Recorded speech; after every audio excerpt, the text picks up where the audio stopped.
आज अपन बात करने वाले हैं कंप्यूटर के C++ के अंदर कंस्ट्रक्टर क्या होते हैं। कंस्ट्रक्टर की अगर अपन डेफिनेशन की बात करें तो यहाँ आ जाइए, constructor is a C++ special method. C++ का स्पेशल मेथड है, यानी कि एक फंक्शन है that is automatically called when an object is class is created, यानी कि अपने आप कॉल होगा। क्या इसका मतलब है ये भी बताऊंगा। To create a constructor use the same name as the class name followed by a parenthesis. जैसे एग्जांपल के लिए मैं यहाँ आता हूँ, तो यहाँ पे देखिए, यहाँ पे एक कंस्ट्रक्टर बना हुआ है। अब कंस्ट्रक्टर क्या होता है अभी मैं बताता हूँ। कंस्ट्रक्टर एक मेथड ही होता है, एक फंक्शन ही होता है, ठीक है।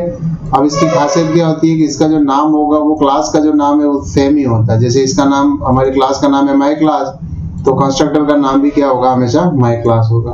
दूसरा, फंक्शन के आगे अपन वॉइड या इंटीजर इधर लिखते थे, इसके आगे वॉइड वगैरह लिखने की जरूरत नहीं है। तीसरी चीज, इंपॉर्टेंट चीज है कि इस क्लास के अंदर हमने एक कंस्ट्रक्टर बनाया और कुछ नहीं किया। इस मेन के अंदर से देखो, हमने एक ऑब्जेक्ट बनाया, लेकिन हमने कंस्ट्रक्टर को तो कॉल ही नहीं किया। तो यहाँ पे ऑब्जेक्ट, जो जब भी ऑब्जेक्ट बनता है तो अपने आप ये चीज कॉल हो जाती है। क्या इसका मतलब है अभी बताता हूँ।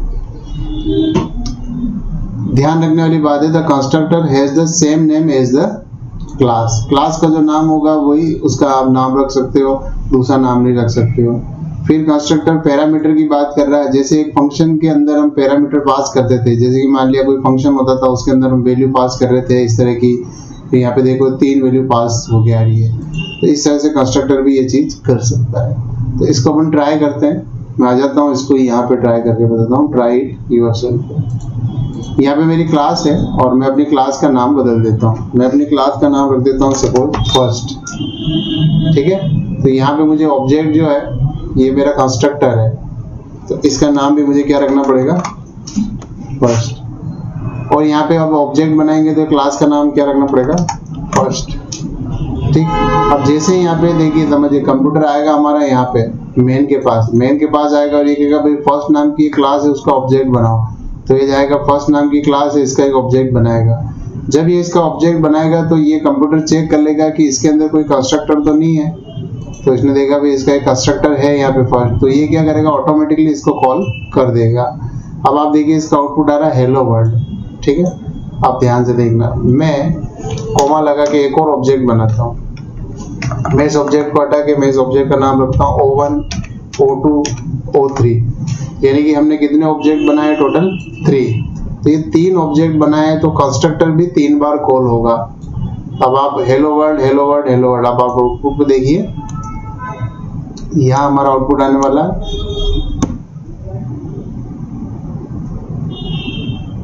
हेलो वर्ल्ड, हेलो वर्ल्ड और हेलो वर्ल्ड, यानी कि 3 बार ये चला है, ठीक। अभी इसको प्रैक्टिकल करके बताऊंगा, उससे पहले थोड़ा और आगे बढ़ते हैं अपन थ्योरी वाले पार्ट, ठीक है। ये एग्जांपल दे रखा है, अगर इस एग्जांपल को अपन देखना चाहेंगे तो इसके अंदर क्या है, क्लास बना रखी है कार, उसके अंदर पब्लिक करके 2 वेरिएबल तो ये बना रखे हैं स्ट्रिंग के, एक वेरिएबल इंटीजर का है और एक इसने कंस्ट्रक्टर बना रखा है, ये इसको कंस्ट्रक्टर बोलते हैं, ठीक है। अब ये बाहर की तरफ लिखा हुआ है, इस तरह आंसू बोर्ड दिख रहा है, घबराओ मत, ये बहुत सरल है, ठीक है। तो यहाँ से मैं इस चीज को यही खत्म करता हूँ और आगे बढ़ते हैं अपन प्रैक्टिकल की तरफ। तो प्रैक्टिकल में जाने के लिए हम जाएंगे टर्बो सी के अंदर, ठीक है। मैं आपको यहाँ पे 2-3 क्लासेस, 2-3 कंस्ट्रक्टर वगैरह बना के बताता हूँ। सबसे पहले हम नई फाइल लेंगे, F5 दबाएंगे, लार्ज स्क्रीन कर लेंगे और ये चीज हमें चाहिए वॉइड मैन के अंदर गेट ch और क्लियर स्क्रीन, ठीक है। यहाँ पे आऊंगा, मैं एक क्लास बनूंगा, उस क्लास का नाम रखने वाला हूँ मैं A, और उस क्लास को यहाँ पे मैंने बंद कर दिया। इस क्लास के अंदर मैंने पब्लिक के लिए एक कंस्ट्रक्टर बनाना है। तो कंस्ट्रक्ट, जैसे पहले मैं एक फंक्शन बनाता हूँ, तो फंक्शन हम ऐसे बना देते थे void फर्स्ट, कुछ भी नाम रख सकते हो, void फर्स्ट करके आपने ये ब्रैकेट लगाना है ऐसे। तो ये हमारा क्या बन गया, एक फंक्शन बन गया। लेकिन मुझे कंस्ट्रक्टर बनाना है तो मुझे void भी नहीं लिखना है, सिंपल A लिखना है, क्योंकि क्लास का नाम A है। ब्रैकेट लगा दो, ऐसे कर्ली ब्रैकेट लगा दो। तो यहाँ पे अगर हम इसकी बात करें तो ये है हमारा एक कंस्ट्रक्टर, STRUCT, ये हमारा है कंस्ट्रक्टर। ये क्या है, ये हमारा है एक मेथड, आप इसको बोल सकते हो, या इसका नाम फंक्शन, एक ही बात है। चलिए क्या फर्क है अभी देखते हैं। मैं यहाँ आ जाता हूँ तो इसको मैं कुछ प्रिंट कराता हूँ, सी आउट करके, आई एम कंस्ट्रक्टर, IMCONSTRUCTOR। उसके बाद void फर्स्ट एक फंक्शन है, इसमें मैं प्रिंट करवाना चाहता हूँ cout IM फंक्शन। ठीक है, अब देखिए अभी मैं आपको बताता हूँ क्या किया हमने। क्लास बना ली है, यहाँ पे आइए, ये क्लास बना ली है। उस क्लास के अंदर ये मेरा कंस्ट्रक्टर है और एक मेरा फंक्शन है। अब मुझे इन दोनों चीज़ों को अगर चलाना है तो मुझे इस क्लास का एक ऑब्जेक्ट बनाना पड़ेगा, वो भी मेन के अंदर। ध्यान रखो, मेन के अंदर ऑब्जेक्ट बनेगा। पहले क्लास का नाम लिख दो, फिर ऑब्जेक्ट का नाम रख दिया मैंने, सपोज O1 या O भी रख सकते हो या OBJ भी रख सकते हो। तो मैंने इसका नाम फिलहाल रखा OBJ, इससे ज़्यादा मैंने कुछ नहीं किया। जब मैं इसको चलाऊंगा तो कंप्यूटर हमारा आएगा मेन के पास, यहाँ आएगा और एक ऑब्जेक्ट बनाएगा, ये क्लास का एक ऑब्जेक्ट बनाएगा OBJ। तो ऑब्जेक्ट जब बनता है तब कंस्ट्रक्टर, ये मेरा कंस्ट्रक्टर, ये अपने आप कॉल हो जाएगा, कुछ करने की जरूरत नहीं है। देखो कंट्रोल F9 करके मैं रन कर रहा हूँ तो लिखा हुआ रहा IM कंस्ट्रक्टर। तो हमने तो इसको कॉल भी नहीं किया कहीं नीचे। अब दूसरा हमारे पास एक फंक्शन है void फर्स्ट, तो ये हमारा नहीं चला। क्यों? क्योंकि ये फंक्शन है। अब मान लिया इसको चलाना है तो आपको लिखना है ऑब्जेक्ट का नाम, फिर डॉट लगा के उस फंक्शन का नाम हमारा है फर्स्ट, तो आपको ऐसे लिखना है फर्स्ट IM कंस्ट्रक्टर और फिर आ रहा IM फंक्शन। तो यहाँ पे समझने वाली बात है कि जहाँ पे जैसे ही ऑब्जेक्ट बना CONSTRUCTOR constructor is called when object is created. जब जब ऑब्जेक्ट बनेंगे तब तक कंस्ट्रक्टर कॉल होंगे।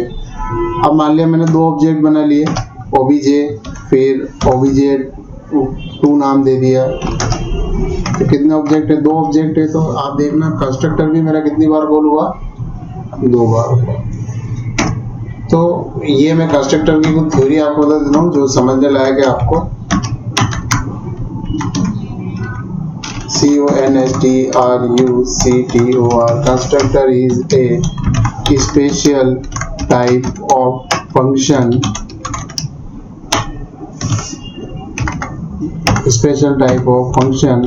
but have some difference।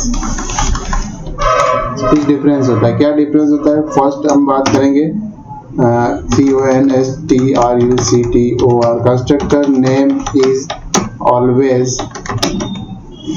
as class name, यानी कि क्लास नेम की तरह इसका नाम होगा। CONSTRUCTOR constructor is called automatically when object is created। There is no need to call CONSTRUCT। There is no need to call constructor। constructor को call करने की जरूरत नहीं। constructor is called automatically when object is created। If we create 5 object, then CONSTRUCT is called 5 times, यानी कि 5 बार वो call होगा। Constructor का नाम क्लास के नाम की तरह होगा, कॉल करने की जरूरत नहीं है। CONSTRUCT constructor can not return anything. Constructor कुछ भी रिटर्न नहीं करता है, इवन void, यानी कि उसके आगे void भी नहीं लिखना है। ठीक है, कंस्ट्रक्टर रिटर्न कर सकता है। समझिए, वापस बताता हूँ। Constructor is special type of function but have some difference. क्या डिफरेंस है? Constructor name is always as a class name. आप देखिए क्लास का नाम मेरा A है तो कंस्ट्रक्टर का नाम भी मेरा A है। There is no need to call constructor, call करने की जरूरत नहीं है। ऑब्जेक्ट बनेगा अपने आप कॉल हो जाएगा। अगर आप 5 ऑब्जेक्ट बनाओगे तो 5 बार कॉल हो जाएगा। Constructor can not return anything even void, यानी कि इसके आगे आपको void भी नहीं लिखना है। ठीक है, ये था हमारी क्लास, और क्लास के अंदर हमने बनाया एक कंस्ट्रक्टर। अब मान लिया मुझे कंस्ट्रक्टर एक और बनाना है। ये जो मैं कर रहा हूँ इसको बोलते हैं कंस्ट्रक्टर ओवरलोडिंग। ओवरलोडिंग समझना क्या होगा इसमें मैंने कर दिया है कि सी आउट, एंड सी आउट करके मैं कुछ प्रिंट कर देता हूँ /t I am also CONSTRUCT, यानी कि मैं भी एक कंस्ट्रक्टर हूँ, ये प्रिंट करेगा। अब क्या होगा, जब आप ऑब्जेक्ट बनाओगे तो कंप्यूटर कंफ्यूज हो जाएगा कि यार दोनों बिल्कुल सेम है, ये भी सेम है, ये भी सेम है, मैं किसको पास जाऊँ, तो कंफ्यूज होगा। तो अब नीचे वाले को ओवरलोडिंग के लिए यहाँ पे मैं एक पैरामीटर पास करूंगा, इंटीजर x लिख दिया मान लिया। अब मान लिया मेरे को सेकंड वाले को कॉल करना है, इस वाले को, ठीक है। तो मैं यहाँ पे जब ऑब्जेक्ट बनाऊंगा तो इसके अंदर ब्रैकेट के अंदर वैल्यू पास करूंगा, ऐसे जैसे फंक्शन में वैल्यू पास करते हैं वैसे ही मैं इसको दूंगा 20, ठीक है। तो यहाँ पे ध्यान देखो, मैं दो ऑब्जेक्ट बना रहा हूँ ए क्लास के। पहला ऑब्जेक्ट है सिंपल ओबीजे, तो ये ओबीजे से समझ जाएगा मुझे इसको कॉल करना है इसको।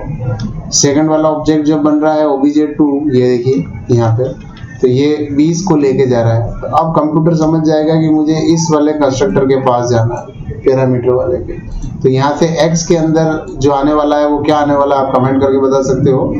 x के अंदर आने वाला है यहाँ पे 20, क्योंकि हम यहाँ से 20 पास कर रहे हैं। एक काम करते हैं, आई एम आल्सो कंस्ट्रक्टर, और उसके बाद मैं इसके आगे x की वैल्यू प्रिंट करवा देता हूँ यहाँ पे, ठीक है। और अब हम इसको रन करते हैं।